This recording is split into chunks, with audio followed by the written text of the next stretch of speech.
बिस्मिल्लाहिर रहमानिर रहीम। बराबर हजरात मुफ्तियाने कराम বিষয় মূর্তি ও ভাস্কর্যের ব্যাপারে ইসলামের দৃষ্টিভঙ্গি প্রসঙ্গ। জনাব, বর্তমান আমাদের দেশে সাধারণ মুসলমানদের মাঝে মূর্তি ও ভাস্কর্যের প্রসঙ্গে ব্যাপক আলোচনা হতে দেখা যাচ্ছে। কেউ এই দুইয়ের মাঝে হারাম হওয়ার দিক থেকে কোনো পার্থক্য নেই বলে দাবি করছেন এবং এগুলোকে ইসলাম বিরোধী আখ্যায়িত করছেন।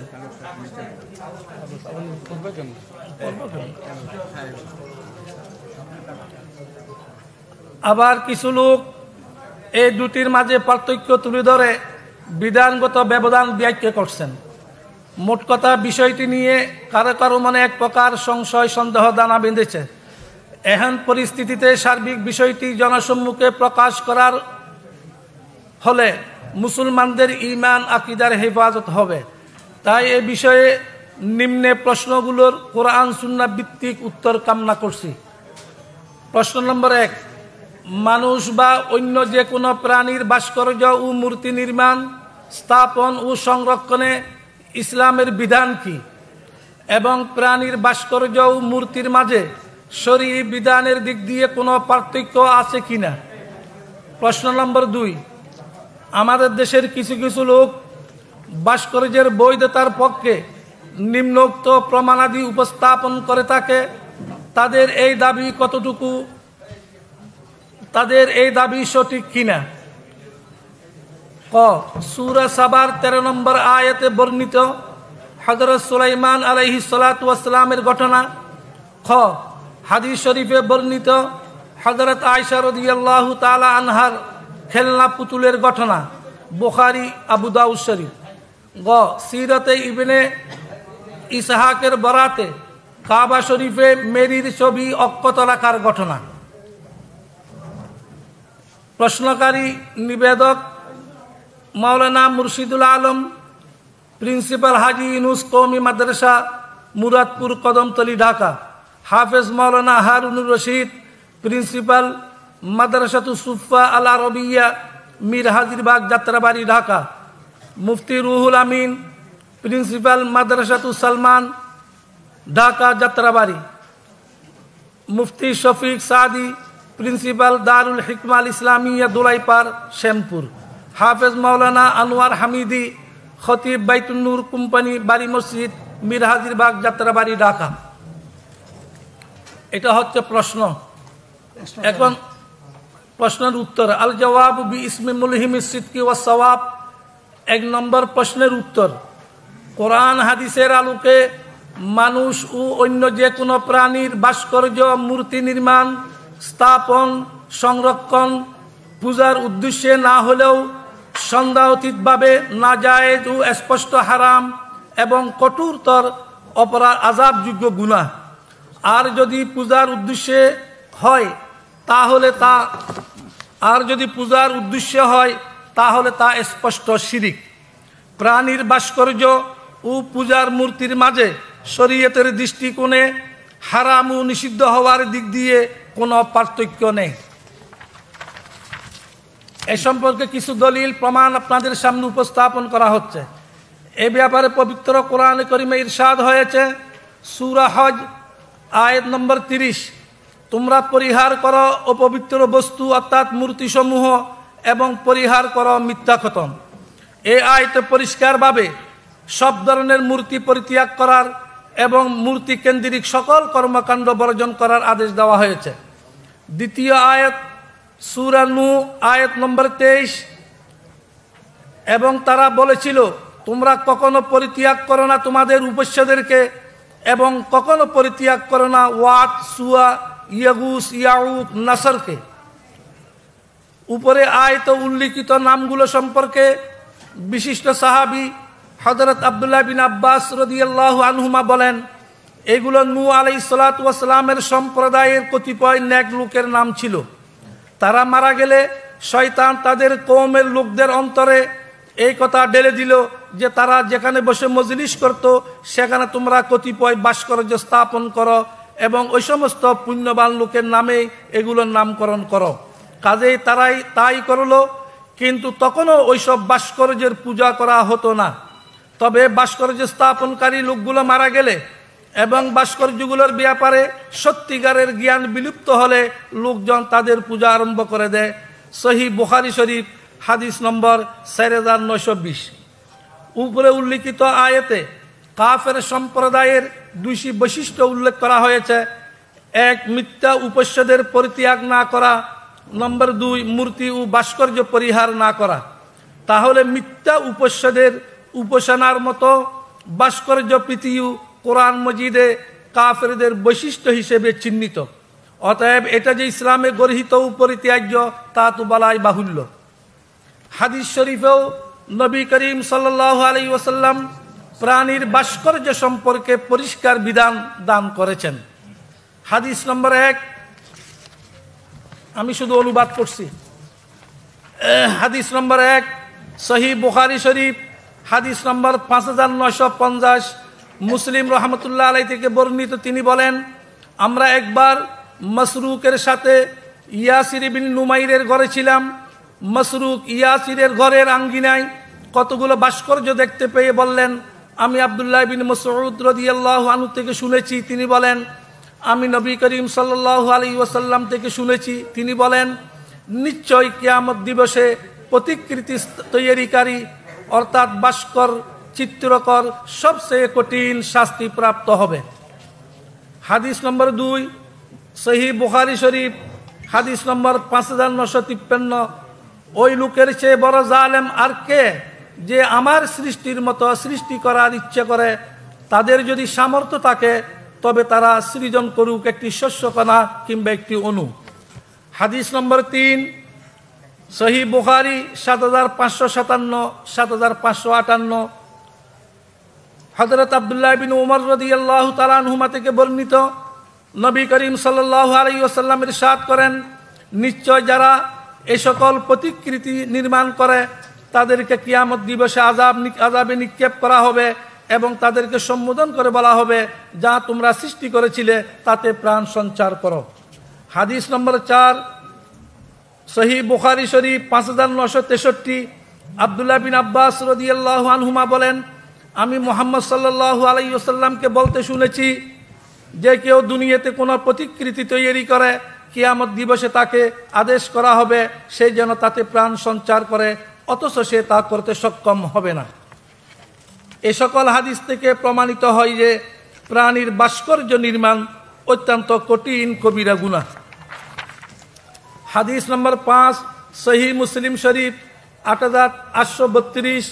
হযরত আবু উমামা রাদিয়াল্লাহু তাআলা আনহু থেকে বর্ণিত, নবী করিম সাল্লাল্লাহু আলাইহি ওয়াসাল্লাম বলেন, আল্লাহ তাআলা আমাকে প্রেরণ করেছেন আত্মীয়তার সম্পর্ক বজায় রাখার, মূর্তিসমূহ ভেঙে ফেলার এবং এক আল্লাহর ইবাদত করার ও তার সঙ্গে অন্য কোনো কিছুকে শরীক না করার বিধান দিয়ে।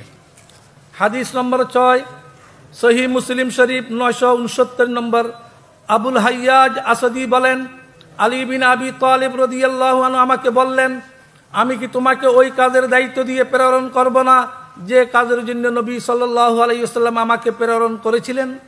তা এই যে তুমি সকল প্রাণীর ভাস্কর্য মিটিয়ে দিবে এবং সকল উঁচু কবর সমান করে দিবে। হাদিস নম্বর 7, মুসনাদে আহমদ 657 নম্বর। আলী বিন আবি তালিব রাদিয়াল্লাহু আনহু বলেন, নবী করিম সাল্লাল্লাহু আলাইহি ওয়াসাল্লাম একটি জানাজায় উপস্থিত ছিলেন।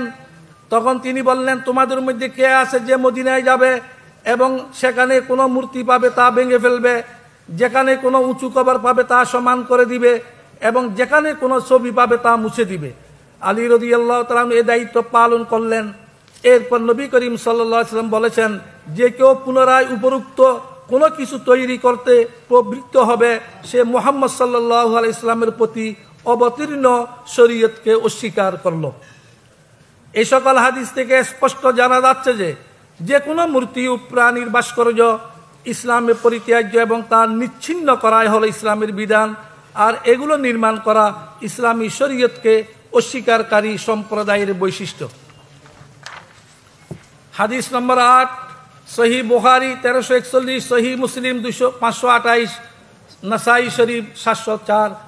উম্মুল মুমিনিন আয়েশা রাদিয়াল্লাহু আনহা বলেন, নবী সাল্লাল্লাহু আলাইহি ওয়াসাল্লাম অসুস্থতার সময় তার জনৈক স্ত্রী একটি গির্জার কথা উল্লেখ করলেন। গির্জাটির নাম ছিল মারিয়া। উম্মে সালামা ও উম্মে হাবিবা রাদিয়াল্লাহু আনহুমা ইতিপূর্বে হাবশায় গিয়েছিলেন। তারা গির্জাটির কারুকাজ ও তাতে বিদ্যমান প্রতিকৃতিসমূহের কথা আলোচনা করলেন। নবী সাল্লাল্লাহু আলাইহি ওয়াসাল্লাম সহ্য থেকে মাথা তুলে বললেন, ওই জাতির কোনো পুণ্যবান লোক যখন মারা যেত তখন তারা তার কবরের উপরে ইবাদতখানা নির্মাণ করত এবং তাতে প্রতিকৃতি স্থাপন করত। এরা হচ্ছে আল্লাহর নিকট নিকৃষ্টতম সৃষ্টি। হাদিস নম্বর 9, সহিহ বুখারী শরীফ 3352। আব্দুল্লাহ বিন আব্বাস রাদিয়াল্লাহু আনহুমা বলেন, ফতেহে মক্কা, মক্কা বিজয়ের সময় নবী করিম সাল্লাল্লাহু আলাইহি ওয়াসাল্লাম যখন বাইতুল্লাহ বিভিন্ন প্রতিকৃতি দেখলেন তখন তা মুছে ফেলার আদেশ দিলেন। প্রতিকৃতিগুলো মুছে ফেলার আগ পর্যন্ত তিনি তাতে প্রবেশ করেননি। দৃষ্টান্ত স্বরূপ এখানে কয়েকটি হাদিস পেশ করা হলো। এ প্রসঙ্গে ইসলামী বিধান বুঝার জন্য এতটুকুই যথেষ্ট। কোরআন সুন্নাহর এই সুস্পষ্ট বিধানের কারণে মূর্তি বা প্রাণীর মূর্তি বা ভাস্কর্য নির্মাণ, সংগ্রহ, সংরক্ষণ, স্থাপন ইত্যাদি সকল বিষয় হারাম ও সম্পূর্ণ নাজায়েজ হওয়ার ব্যাপারে গোটা মুসলিম উম্মাহ একমত পোষণ করেছেন। উল্লেখ্য যে শ্রদ্ধা নিবেদন বা সম্মান প্রদর্শন উদ্দেশ্য না হলে মানুষ বা প্রাণী ছাড়া অন্য বস্তুর ভাস্কর্য নির্মাণের সুযোগ রয়েছে। নিষ্প্রাণ। 2 নম্বর প্রশ্নের উত্তর, কিছু কিছু লোক যারা প্রাণীর ভাস্কর্য ও মূর্তির মাঝে পার্থক্য করে প্রাণীর ভাস্কর্যকে বৈধ প্রমাণের অপচেষ্টা চালিয়ে যাচ্ছে এই বলে যে ভাস্কর্য ও মূর্তি এক নয়। তাদের দাবি শরীয়ী বিধানের দিক থেকে তো ঠিক নয়, এমনকি অবিধানিকভাবেও ভুল। কারণ আবিধানিকভাবেও প্রাণীর ভাস্কর্য ও মূর্তির মাঝে কোনো বৈপরীত্য নেই। এখানে আমরা আবিধানিকভাবে ভাস্কর্য এবং মূর্তির কিছু দৃষ্টান্ত পেশ করেছি। ভাস্কর্য বাংলা একাডেমি ব্যবহারিক বাংলা অভিধান মতে ভাস্কর্য বলা হয় প্রস্তরাদি খোদাই করে বা তা দিয়ে মূর্তি নির্মাণের কাজ। ভাস্কর্যের ইংরেজি প্রতিশব্দ Bangla academy English Bangla dictionary মতে স্কাল্পচার, এর অর্থ ভাস্কর্য, প্রতিমা, মূর্তি। সংসদ বাংলা অভিধান মতে ভাস্কর বলা হয় ধাতু, পাথর প্রভৃতি দিয়ে মূর্তি নির্মাণকারী শিল্পী। ভাস্কর্য বা ধাতু, পাথর প্রভৃতি দিয়ে মূর্তি নির্মাণের শিল্প। ডক্টর ফজলুর রহমান কৃত বাংলা ইংরেজি আরবি ব্যবহারিক অভিধান মতে ভাস্কর্য স্কাল্পচার, তিমসাল আরবির মধ্যে নাহাত আরবি শব্দ। মূর্তি বাংলা একাডেমি ব্যবহারিক বাংলা অভিধান মতে মূর্তি বলা হয় দেহ, আকৃতি, রূপ, প্রতিমা। মূর্তির ইংরেজি প্রতিশব্দ হচ্ছে স্ট্যাচু। বাংলা একাডেমি ডিকশনারি মতে স্ট্যাচু কাঠ, পাথর বা ব্রোঞ্জে খোদিত ব্যক্তির আকারে প্রতিমূর্তি। স্ট্যাচুসারি প্রতিমূর্তি বা ভাস্কর্য সংক্রান্ত মার্বেল ভাস্কর্য শিলামূর্তি। এটা অবিধানিকভাবে তার মূর্তি এবং ভাস্কর্যর তাহাকে পেশ করা হয়েছে। আর প্রশ্ন উল্লেখিত তাদের সংশয়গুলোর জবাব যথাক্রমে নিম্নে দেওয়া হলো। ক, প্রাণীর ভাস্কর্যকে বৈধ বলতে গিয়ে তারা যে আয়াতটি পেশ করে তা হলো সূরা সাবার 13 নম্বর আয়াত। সূরা সাবার 13 নম্বর আয়াত, এতে বলা হয়েছে তারা জিনেরা সুলাইমান আলাইহিস সালাতু ওয়াস সালামের ইচ্ছে অনুযায়ী দুর্গ, ভাস্কর্য, হাউস সদৃশ বৃহদাকার পাত্র এবং চুল্লির উপর স্থাপিত বিশাল ডেগ নির্মাণ করত। এটা আয়াতের অর্থ। উক্ত আয়াতে বর্ণিত তামাসিল তথা ভাস্কর্য নির্মাণের কথাকে কেন্দ্র করে যারা প্রাণীর ভাস্কর্য বৈধ বলে দাবি করে তারা মূলত উক্ত আয়াতের বিশুদ্ধ তাফসীরকে পাশ কাটিয়ে যায়। কারণ বিশুদ্ধ তাফসীর অনুযায়ী উক্ত আয়াতে বর্ণিত ভাস্কর্য দ্বারা উদ্দেশ্য হলো নিষ্প্রাণ বস্তুর ভাস্কর্য। এক,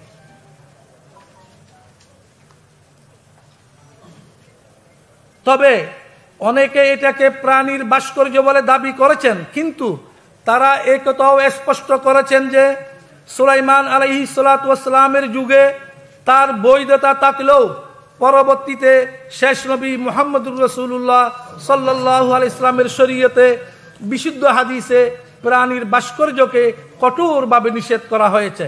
নিষেধ করার মাধ্যমে উক্ত বৈধতা রহিত হয়ে গেছে। যেমন পূর্বের শরীয়তের ভাই বোনের পরস্পর বিয়ে হযরত আদম আলাইহিসসালাতু ওয়াসসালামের শরীয়তে বৈধ ছিল, আমাদের শরীয়তে সেটাকে রহিত করা হয়েছে। তাফসীর কুরতুবী, আল বাহরুল মুহিত, ফাতহুল বারী, এখানে বিভিন্ন উদ্ধৃতি দেওয়া হয়েছে।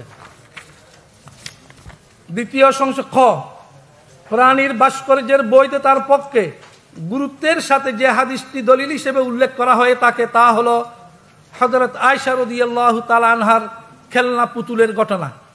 হযরত আয়েশা রাদিয়াল্লাহু তাআলা আনহা থেকে বর্ণিত বুখারী শরীফের বর্ণনা অনুযায়ী, আমি নবীজি সাল্লাল্লাহু আলাইহি ওয়াসাল্লামের ঘরে পুতুল দিয়ে খেলতাম। আমার কয়েকজন খেলার সঙ্গিনী ছিল, তারা আমার সাথে খেলতো। নবীজি সাল্লাল্লাহু আলাইহি ওয়াসাল্লাম যখন ঘরে আসতেন তারা লুকিয়ে যেত। নবীজি আলাইহিস সালাতু ওয়াস সালাম তাদেরকে আমার দিকে পাঠিয়ে দিতেন, তখন তারা আমার সাথে খেলতো। বুখারী শরীফ 6130।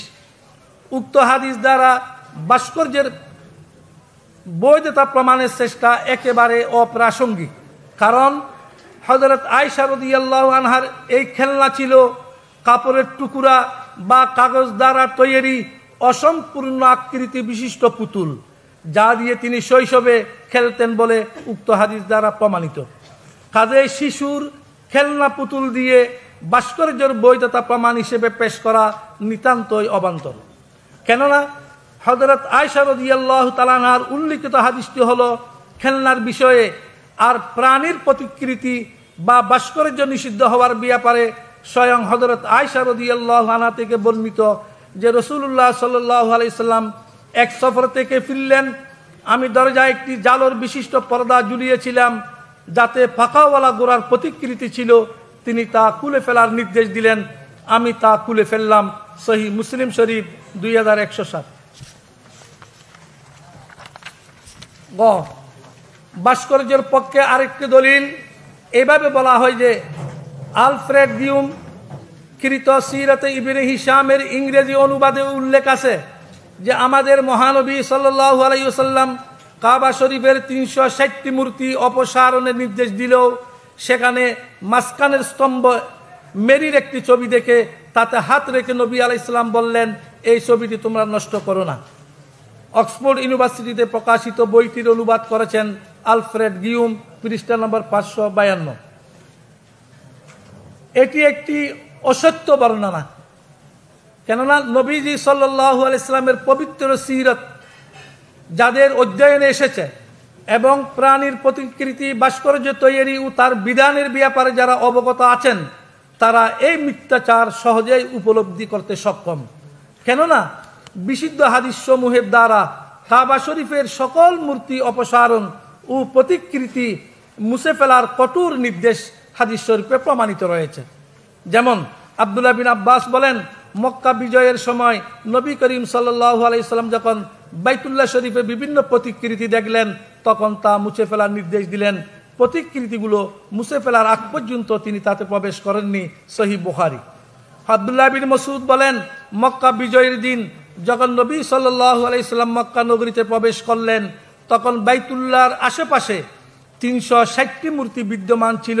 তিনি প্রত্যেক মূর্তির দিকে হাতের লাঠি দিয়ে আঘাত করেছিলেন এবং কোরআন শরীফের এ আয়াত তেলাওয়াত করেছিলেন, জা আল হক ওয়া যাহাকাল বাতিল ইন্নাল বাতিলা কানা যাহুকা জা আল হক ওয়া মা ইউবদিউল বাতিল ওয়া মা ইউঈদ।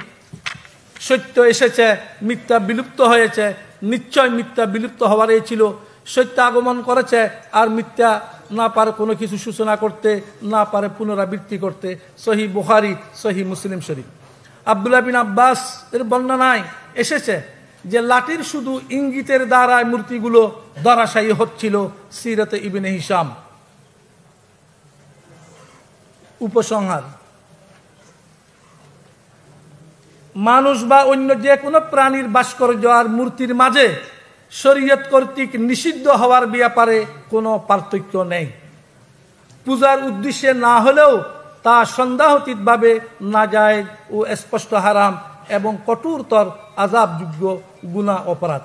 ইসলামের এমন সুস্পষ্ট বিধানকে পাশ কাটিয়ে প্রাণীর ভাস্কর্য আর মূর্তির মাঝে পার্থক্য করে প্রাণীর ভাস্কর্যকে বৈধ বলা, সত্য গোপন করা এবং কোরআন সুন্নাহের বিধান অমান্য করার নামান্তর। উপরন্ত কোরআন সুন্নাহর সুস্পষ্ট বিধানের সামনে বিভিন্ন দেশের ভাস্কর্য মূর্তির উপমা টেনে আনা ইসলামের একটি অকাট্য বিধানকে অবজ্ঞা করার শামিল। কোন মুসলিম দেশের শাসকদের শরীয়ত বিরোধী কাজ মুসলমানদের জন্য অনুসরণযোগ্য নয়। তাদের জন্য একমাত্র অনুসরণীয় হচ্ছে কোরআন সুন্নাহ এবং ইসলামী শরীয়ত। আল্লাহ তাআলা সবাইকে সঠিক পথে পরিচালিত করুন, আমিন ইয়া রাব্বাল আলামিন। আসসালামু আলাইকুম রহমতুল্লাহি ওয়া বারাকাতুহু। এই ফতোয়ার সপক্ষে সারা বাংলাদেশের শীর্ষস্থানীয় মুফতিয়ানে কেরাম এবং শীর্ষস্থানীয় প্রতিষ্ঠানসমূহ থেকে যে এই ফতোয়ার সপক্ষে স্বাক্ষর, একটু সরেন এই ফতোয়ায় স্বাক্ষরকারী দেশবরেণ্য মুফতি ইয়ানে কেরাম ও উলামায়ে কেরামের যতটুকু আমরা অল্প সময়ের মধ্যে আমাদের হাতে এসেছে, মুফতি আজম দারুল উলুম হাটাজারি হযরত মাওলানা মুফতি আব্দুস সালাম চাটগামী, আল্লামা মুহিবুল্লাহ বাবুনগরী বাবুনগর মাদ্রাসা, শেখুল হাদিস আল্লামা জুনাইদ বাবু। আচ্ছা ঠিক আছে।